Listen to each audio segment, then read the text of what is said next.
朋友们好，我是江峰。2013年11月，台北金马奖颁奖典礼，章子怡凭借《一代宗师》拿下最佳女主角。这是她集齐金马、金像、百花、华表、金鸡、华语5大影后的最后一块拼图。整个华语影坛，她是第一个做到的女演员。台下掌声雷动，她站在领奖台上，眼眶泛红。如果你只看到这一幕，你会以为这是一个关于才华和努力的励志故事。但我今天要告诉你的是另一个故事。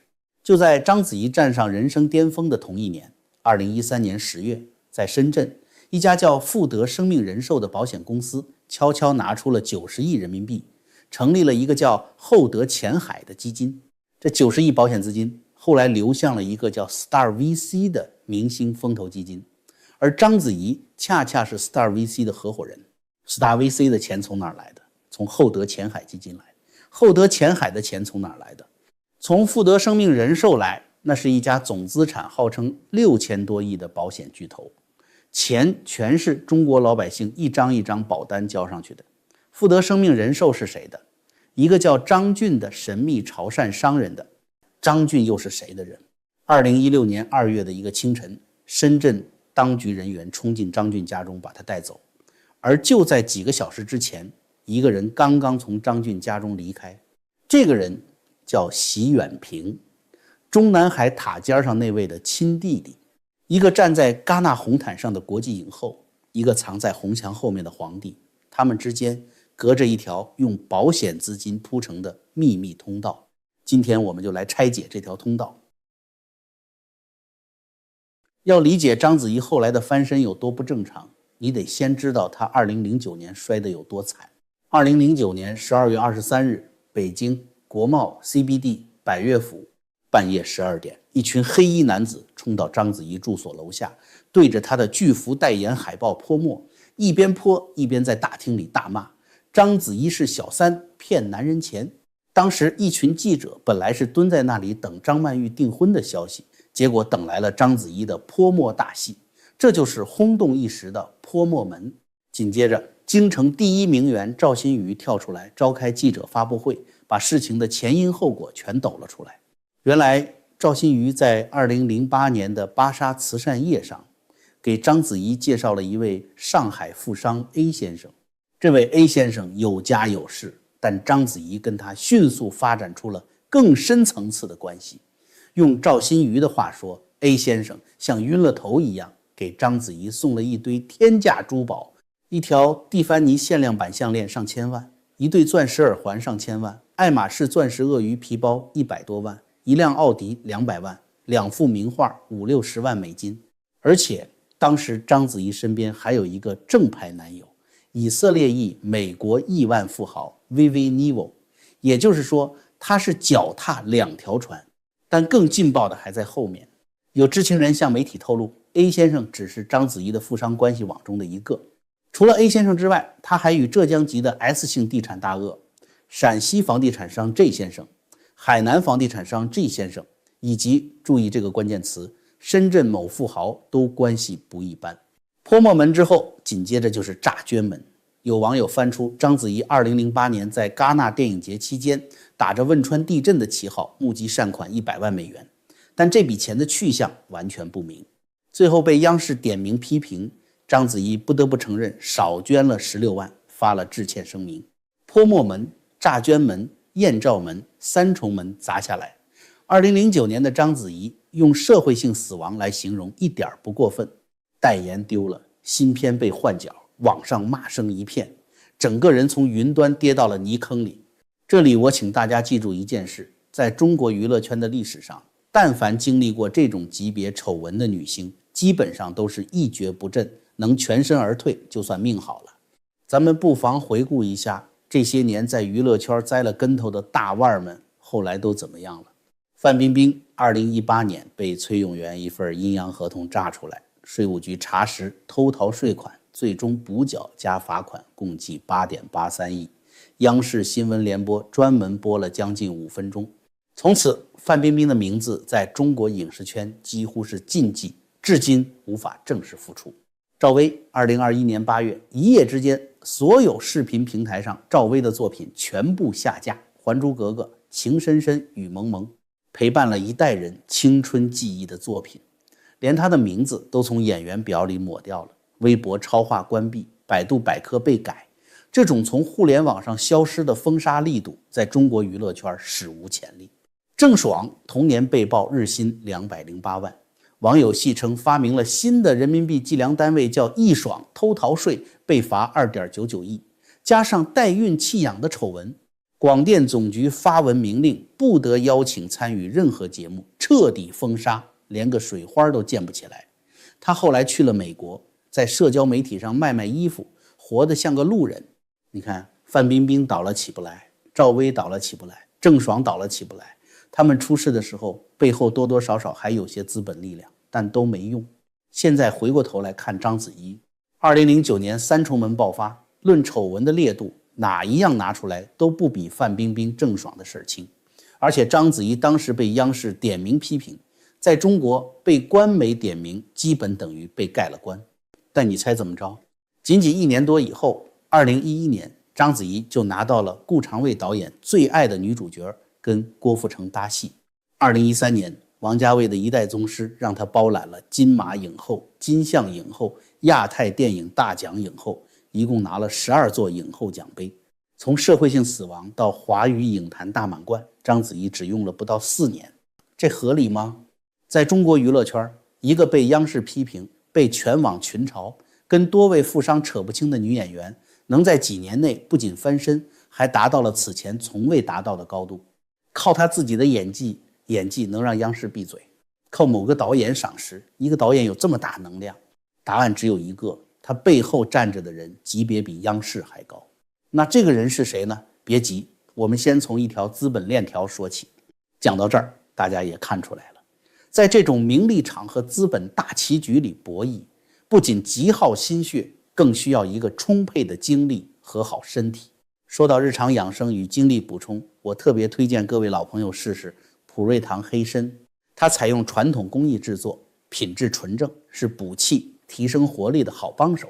如果你想支持江峰，支持我们继续把这类深度内幕讲下去，请点击影片下方的连结，并在结账时输入专属优惠码 JF。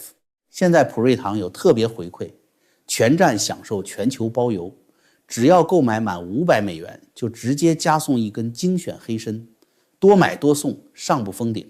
照顾好身体，才能看清大时代。好，连结就在下方。我们回到正题。2013年10月，在深圳前海，一个基金悄悄成立了，名字叫厚德前海基金。这个基金的出资方是谁？富德生命人寿。出了多少钱？90亿人民币，占比 89.5%。 你没听错，90个亿，这不是一般的私募基金，这是用老百姓的保费堆出来的天量资金。厚德前海基金成立之后，做了一件很有意思的事，他成了 Star VC 的幕后金主。Star VC 是什么？2014年7月，演员任泉、李冰冰、黄晓明3个人拿出8000万，创立了一个明星风投基金，号称要做中国最酷的投资机构。8000万听起来不少，但对于一个 VC 来说只是毛毛雨。真正撑起 Star VC 的是背后厚德前海基金的钱。2015年10月，章子怡和黄渤宣布加入 Star VC， 成为新合伙人。当时的新闻通稿写得明明白白，我给你念一下原文。未来厚德前海基金所投项目将有机会与北京文化进行战略、股权、资本等多层面的潜在合作，甚至开启 PE 加定增的模式。翻译成人话就是厚德前海的钱投到 Star VC，Star VC 找到好项目，然后塞给北京文化上市套利，一条完整的资本套利通道。好，那问题来了，北京文化又是谁的？北京文化的前身叫北京旅游，做的是灵山、潭柘寺、戒台寺这些京郊景点的门票生意，10几年来赚的钱还不够塞牙缝。2013年突然宣布转型影视，2014年搞了一次33亿的定向增发，引入新股东。这33亿里面最大的一笔认购资金13亿来自富德生命人寿。生命人寿由此一跃成为北京文化的第一大股东，持股 15.81%。北京文化的实际控制人变成了富德生命人寿背后的那个男人。而且北京文化用这33亿收购了几家公司，其中最关键的一家叫浙江星河。浙江星河是什么来头？它是王金花创建的经纪公司。王金花在内娱的地位用一句话概括就够了，内地第一经纪人。他手上掌握着陈道明、胡军、梁家辉、刘嘉玲、周冬雨等几十位一线明星。2005年，他带着大半个明星团队从华谊出走，差点把华谊搞垮。华谊老板王中军不得不卖房卖车度日，圈内人管这叫内地娱乐史上最大的地震。张俊通过保险资金控制北京文化，北京文化收购浙江星河，一步棋就把中国最庞大的明星经济网络收入了富德系的囊中。再加上 Star VC 的总裁韦卫，他之前的身份是重庆水木承德文化产业基金的合伙人。水木承德是谁出的钱？厚德前海基金和富德生命人寿共同出资，而水木承德同时也是影联传媒，就是后来发行《战狼2》的那家公司的股东。你看这些名字翻来覆去，北京文化、聚合影联、厚德前海、Star VC、水木承德，每一条线最终都汇聚到同一个源头，富德生命人寿。而富德生命人寿的实际控制人就是那个在深圳华强北电子商城5楼同时操控着将近10家影子公司的神秘潮汕商人张俊。所以章子怡加入 Star VC， 表面上是明星跨界做投资人，实际上他站上的是一条用6000亿保险资金铺成的资本传送带。但这条传送带的终点不是张俊，张俊只是中间人，传送带的终点在红墙后面。要搞清楚张俊是谁的白手套，我们得先弄明白一个根本问题，他的钱从哪来的？张俊原名张仲俊，广东普宁人，1985年只身闯荡深圳。最开始他在宝安县一家集体企业做电子产品加工，后来去美国留过3年学，回来之后继续在深圳摸爬滚打。1996年转型做房地产，在深圳龙岗开发了几个楼盘，新亚洲花园、新世界广场，听名字挺唬人，实际上都是偏远地段的中低端项目。深圳地产圈对他的评价就一句话，如果金地算一流企业的话，张俊的新亚洲只能算5流。5流地产商，这是他当年在深圳的真实地位。可就是这个5流地产商，从2006年开始，突然像变了一个人似的，大把大把的往一家叫生命人寿的保险公司里砸钱，不是几千万，不是几个亿，而是上百亿。新财富杂志的记者做过一笔详细的账，张俊所有房地产项目的销售收入，加上他在华强北电子商城的物业租金，满打满算财富积累不超过40亿。但他投入生命人寿的资金保守估计超过110亿，中间差了70个亿。70亿是什么概念？在2006年到2013年的那个时间段里，这不是一个普通商人能凑出来的数字。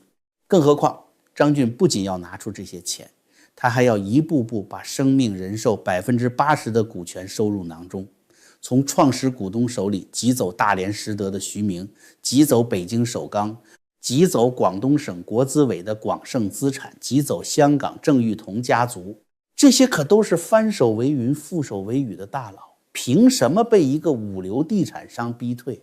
答案只有一个，张俊背后站着的人比这些大佬的级别还高，而这个人或者说这个家族就在深圳。深圳是什么地方？习家的大本营。包子的父亲习仲勋当年主导广东改革开放，深圳就是他的政治遗产。习家在深圳的人脉和关系网盘根错节，深不见底。张俊从2006年在深圳抱得大名之后，行事极其张扬。坊间传言他与明天系掌门人肖建华私交甚好，两人的手法如出一辙，都是通过代理人代持、关联持股、非关联化来隐性控制庞大的资产帝国。但不同的是，肖建华后来被从香港抓回来了，而张俊被关了6年之后全身而退。这个差别本身就是最大的信号。2016年2月5日春节前夕，深圳当局人员来到张俊的住所，将他带走协助调查。官方给出的理由是他涉及广东省副省长刘志庚一案。刘志庚曾任深圳龙岗区区长和区委书记，正好是张俊当年在龙岗做地产生意的时间段，两人有过交集。张俊据称曾花数百万元为刘志庚在香港购置了一套房产，但圈内人都清楚，刘志庚那点事儿放在张俊面前根本不值一提。刘志庚是张俊权贵关系网中最不起眼的一个节点，真正的重磅在这里。张俊被抓的那个清晨，皇帝习远平刚刚从他家中离开，这个细节让整个故事的性质完全变了。一个即将被抓的人，最后见的客人是当今天子的亲弟弟，这说明什么？说明直到被抓的最后一刻，张俊和习家之间的关系仍然是密切而日常的。但故事还有更精彩的部分。2018年4月12日，天津孙政才受贿案一审开庭，法庭播放证据画面的时候，出现了一个被打上马赛克的行贿人。这个人的名字在证据文书上写得清清楚楚，张俊。张俊给孙政才行贿，而孙政才是被定性为野心家、阴谋家的前重庆市委书记江派推出的第6代接班人。外媒当时引述知情人的消息，说了一句意味深长的话：刘志庚不过是张俊财富帝国的过去式，孙政才才是张俊背后最有力的支持者。好，那问题来了，如果张俊只是孙政才的人，习远平凭什么在他家进进出出？如果张俊是习家的敌人，给皇上的政敌行贿，习远平应该躲他还来不及，怎么会在他被抓前夕还出现在他家？唯一合理的解释是，张俊不只服务一个主人，他是一个多方共用的白手套。在中共权贵的资本棋局里，这种角色并不罕见，同时为多方打理资金，各方心照不宣。而最能说明问题的是张俊后来的结局，他被关了整整6年。6年之后，2022年底，张俊低调回归，对他个人没有任何司法处理，对富德生命人寿也没有做出任何整顿。一个在孙政才案中出庭作证的行贿人，居然能够全身而退，重新执掌资产6000多亿的保险帝国。你想想，同期被抓的那些白手套，肖建华被判了13年，明天系被拆得七零八落，张俊凭什么例外？是他在6年里死死咬住，没有暴露某些家族的关联，换来了一张出狱的免死金牌，还是某个比孙政才级别更高的力量从上面打了招呼，把他捞了出来？不管是哪种，答案都指向同一个方向，习家。